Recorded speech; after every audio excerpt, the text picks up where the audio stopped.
And that's really what happened, Ryman declared, sweeping a hand in the direction of the grand screen of the Galatia Academy's illustrious Lecture Room 1.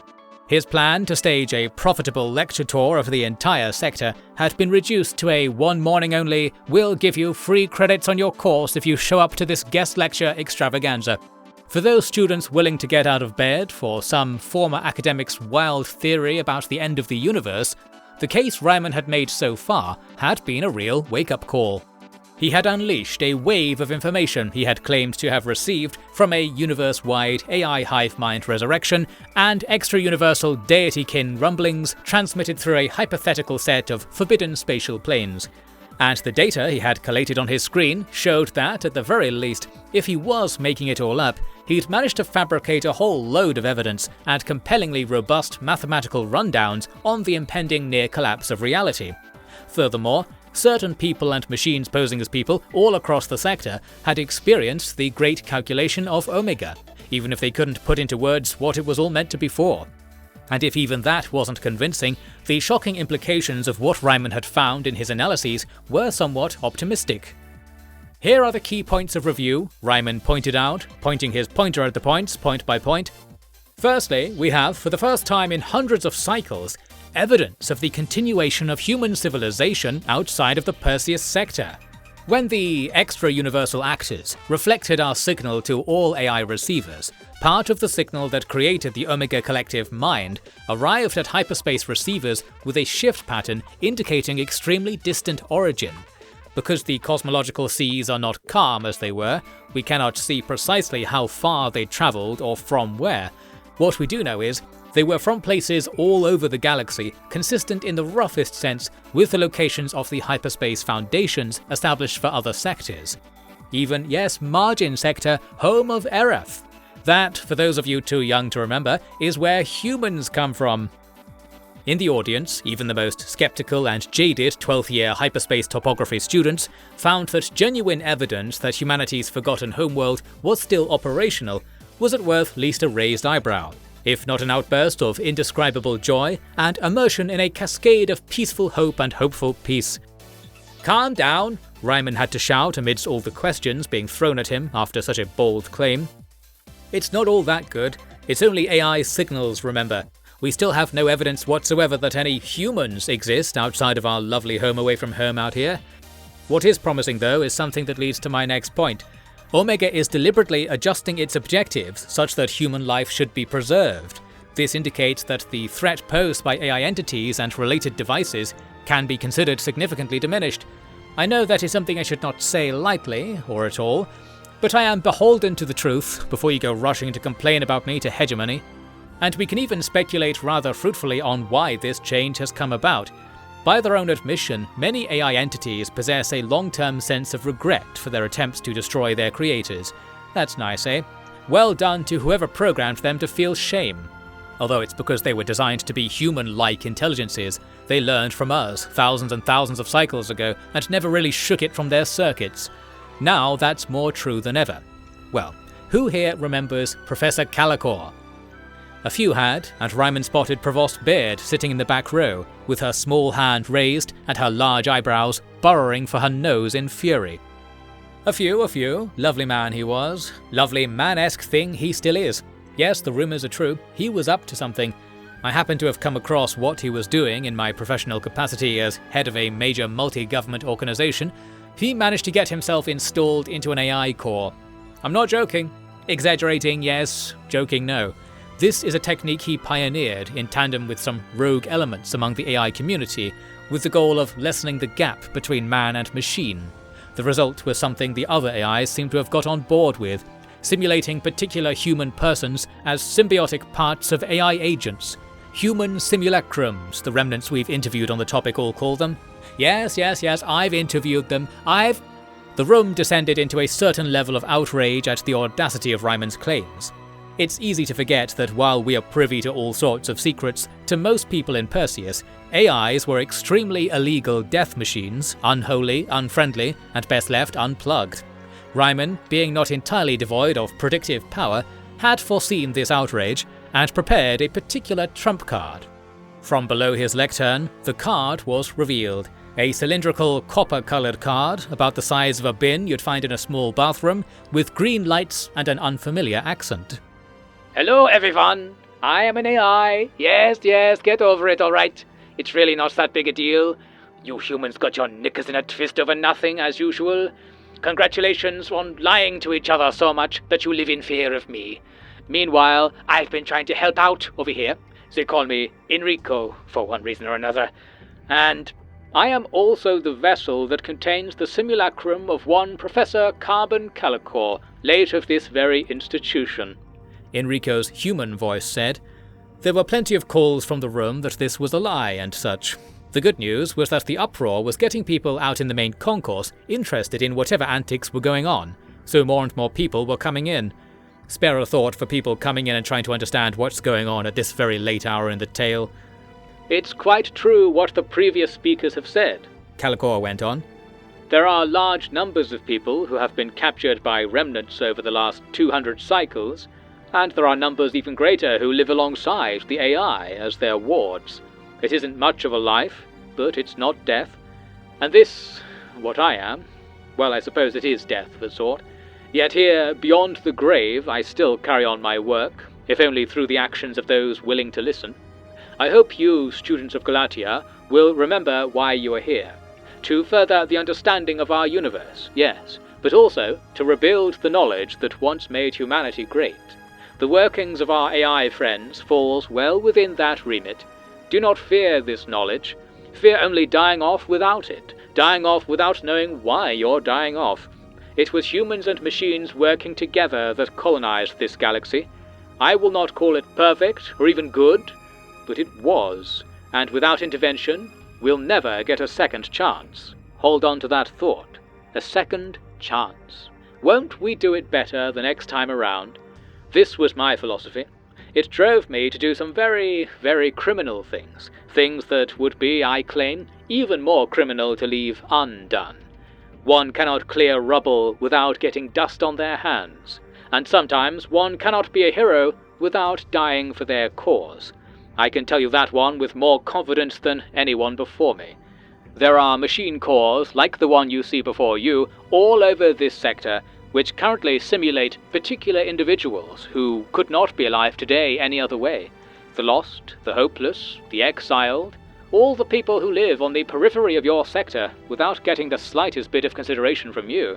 In fact, you declare them all dead, or good as. Life is hardier than that. Ryman tapped on the side of Enrico's cylinder. Yes, okay. I shall return to my main process to tell you this next part. A pleasure to see you, Galatia. Right, here is what our host wants me to tell you. Enrico Original Flavor now continued. He was accused some cycles ago of gross negligence for getting some students of this academy lost in a hyperspace navigation lesson gone awry. A very experimental lesson, by the sounds of it. During my exposure to Omega, admittedly second-hand transmitted from a good friend of mine in the IEC AI community, I was privy to the identities of many simulacrums, and Pope Ryman here was quick to discover the names of a great many former students, including those under his care. I cannot tell you if they were captured dead or alive, only that they are, at the current time, neither of those things. This is what my peers have resorted to. They're out of ideas, so they use mine. Still, they save who they can. Not all the minds they find are worth capturing or suitable. I think they had a lot of trouble with what you call LUDs. They kidnapped the fleet that was hunting us in the outer sector and found they had their minds polluted by this contact with the stuff discussed earlier. There is much work to be done. All that matters, according to the man who kindly carried me here, is that all his victims are technically in a state like that in which you met my good friend Professor Calicor today.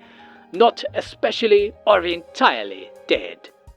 Not dead, Ryman emphasized. So listen, especially you, Galatia Academy student newspaper editors, I am not in fact a mass murderer. Although in the course of my sentence for that crime we did actually kill quite a lot of people. The students of Galatia were not so easily distracted by the speaker on stage being absolved and implicated in mass murder back and forth. The talking AI trick was too good to not be true. This mad IEC field research was, as Professor Sebastian likes to describe it, not quite wrong. This is how the many secrets the IEC had collected were set out to dry in the academic community, an act that, absolutely without doubt or reason for delay, earned a large number of IEC personnel the death sentence, according to hegemony law. The only problem was that plenty of the hegemony authority were becoming all too convinced as well.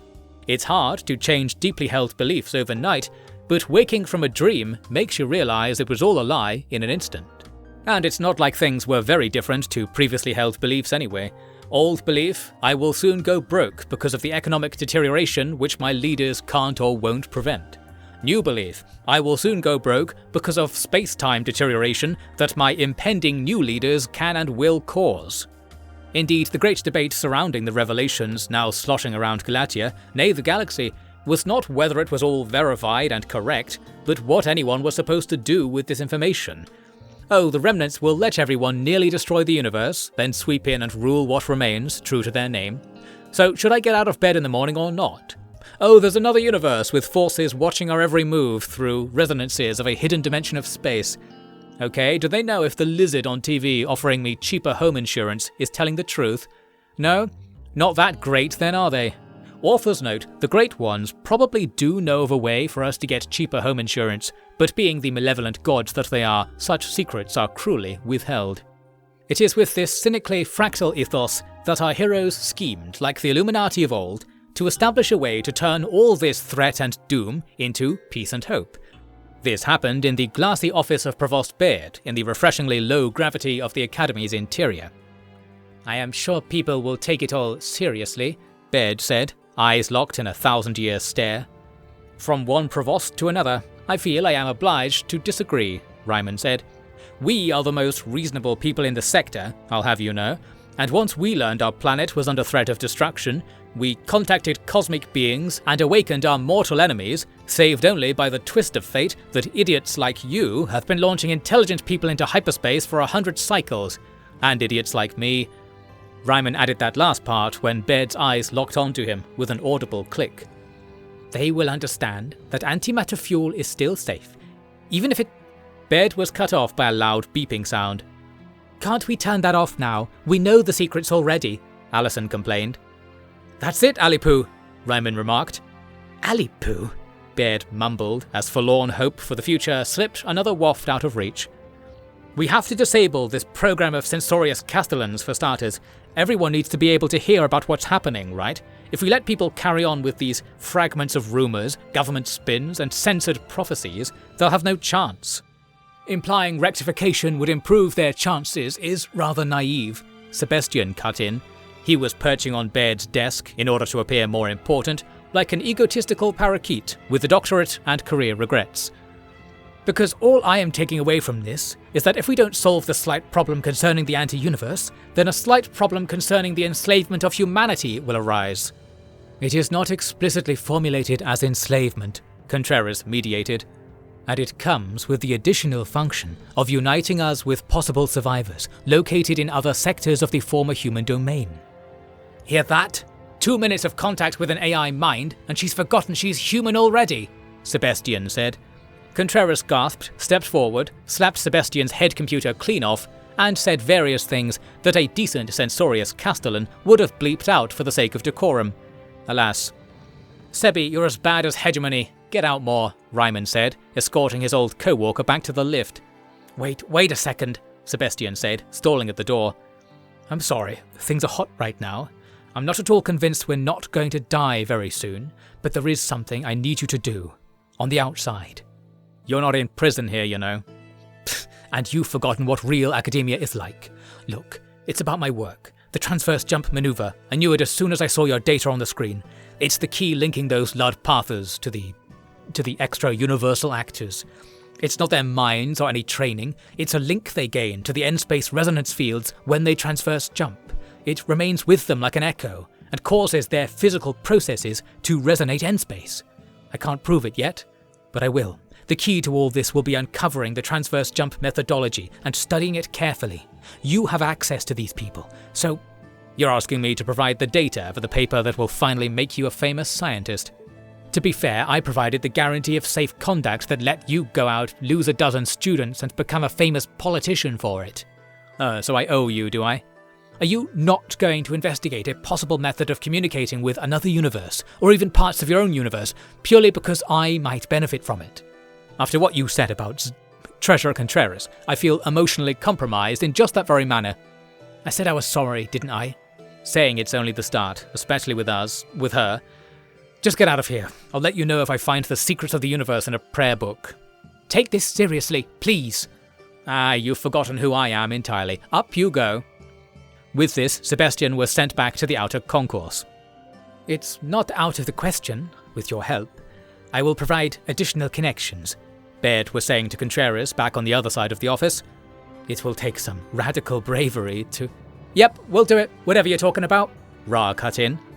You've come up with a plan that involves getting Ra killed. That was a productive 2 minutes without me, Ryman also cut in. Your subordinates are good at your job, Professor, Baird mocked. They will fill you in on the particulars. I think we might defeat those censorious Castellans yet. And what about the anti-universe? Mars wearily said, as if the obligation of bringing everyone down to ground zero once again was not the whole reason he bothered to follow everyone in here. It is not like we have no avenues to explore, Baird said, and I suppose it is time we truly pooled our resources, especially since this nonsense I hear about Noah starting his own academy. It's real, I got a doctorate from there, Allison said. She wasn't wrong, for what it's worth. Worthless. Ladetal, save us all. Look, we have conducted some limited research into the slight problem concerning such and such a thing. You already encountered some of what we allowed to happen by the sleight of hand they call mistake. Endless wells of potential mistakes. Thanks, Mum. Oh, sorry, Ra chirped. He was probably wrong? Damn the universe for making proving negatives so difficult. May I make a prediction regarding one of these mistakes? Ryman said, sauntering up with his I-cracked-it grin on full display. From one provost to another, I feel I am obliged to listen, Baird said. We can all be certain that you've let more than just Calicor go out and perform illegal research, me for example, but some of us are too, well, normal to be allowed to partake. That's where your pet and my pal, Alvis Sebastian, come in.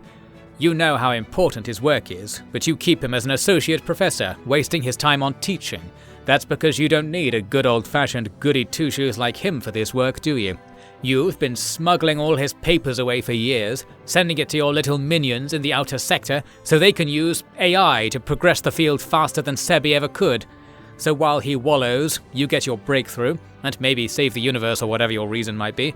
However, those pesky Lud Pathers managed to steal what you've done, and then they only went and made it bloody work. They finished the job for you.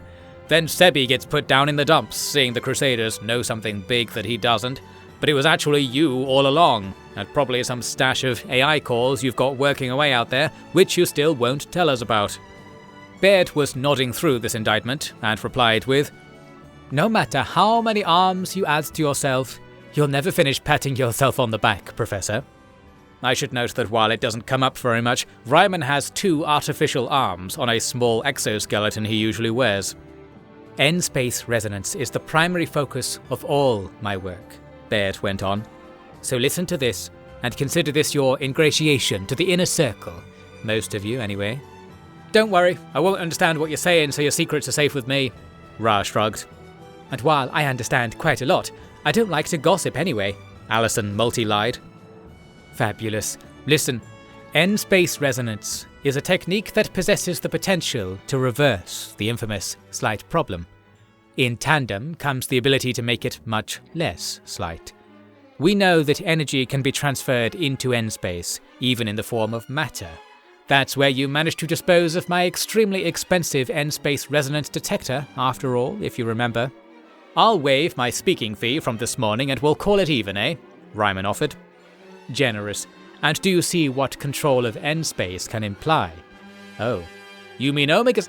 Surely not. Yes. That's not good, and they definitely know about it. They accessed our computers during the Omega event, and back when they took the Lud Pathers captive. It was, Sebastian believes, N-space coupling with transverse jumped matter that meant they couldn't be neurologically harnessed and made into simulacra. But it's clear evidence the remnants were looking for their secrets, the transverse jump formula. Maybe it was their transverse jumping in our presence that primed the N-space resonance detector to be taken by the Great Ones. Yes, it all makes sense, and we all know what that means now. Of course we do. There was a short silence. Short relative to the lifespan of the universe, at least. Wouldn't hurt to say what it means out loud, just for the record, Mars finally conceded. Contreras was staring through the glass floor at the distant mass of students on the main concourse below. Allison was nodding programmatically. Ra was playing some kind of space-age hacky-sack kicker thing game with Titanian. Ryman, still denied the round of applause he was craving, took his encore nonetheless. If the remnants can get a decent grip on this technology, they can accelerate their plan dramatically. They want to wait for humans to use enough antimatter to doom the universe, right? What if they could directly transfer vacuum energy into N-space? It's all there for the taking, and no spatial translation is needed at all. The dimensions are practically touching. Oh, Allison vocalized. They could replicate the effect of antimatter transferring energy into the anti-universe, only more efficiently. It's like, instead of trying to deflate a balloon by poking tiny holes in the edge that heal right away, just crush the balloon with your hands to whatever size you want. If the energy moves into N-space, this could be done with practically no cost. Making a machine to do it is a whole different matter. However, since we're talking about super intelligences, the risk is, most proper to say, no one can possibly know. It's not low enough. How about that? Ah, I get it, Ra claimed. No you don't, shut up! Allison exploded. Really? Then you tell me, why is that lady smiling at all this? A brief glance confirmed Provost Baird seemed to be happy to hear all this talk that sounded a bit like the universe was going to be used as a whoopee cushion. Tell me, young man, Baird said, pointing her miniature chopstick of a finger at Ra. Because energy transfer implies mass transfer, implies bombs. Like, N-space resonates in both our universe and the Great One's place, doesn't it? So we, transverse jump a load of fusion bombs, and then turn them into resonance, and it will, make a bomb appear in the Great One's mouth or something. Big antimatter reaction, and we get our universe back. Is there any mathematical basis to that? Contreras asked. The transfer of any energy to another universe has strong budgetary implications. I'll pay for it. Your boy is right, Baird said. Ra nodded and returned to his game. The ultimate transverse jump, if you will, an information and energy transfer through N-space can affect changes on the anti-universe. Any regular matter we can transfer will act as antimatter there. In sufficient volume, we could, to put it bluntly, burn the Great Ones to smithereens with annihilation events. The energy transfer at the heart of the slight problem would work in reverse. We get the anti-universe to push on us, blow more air in, to use the professor's balloon analogy. So you see what is at stake with N-space technology. It is, I like to say, the final invention. Science has come a long way, and it ends here.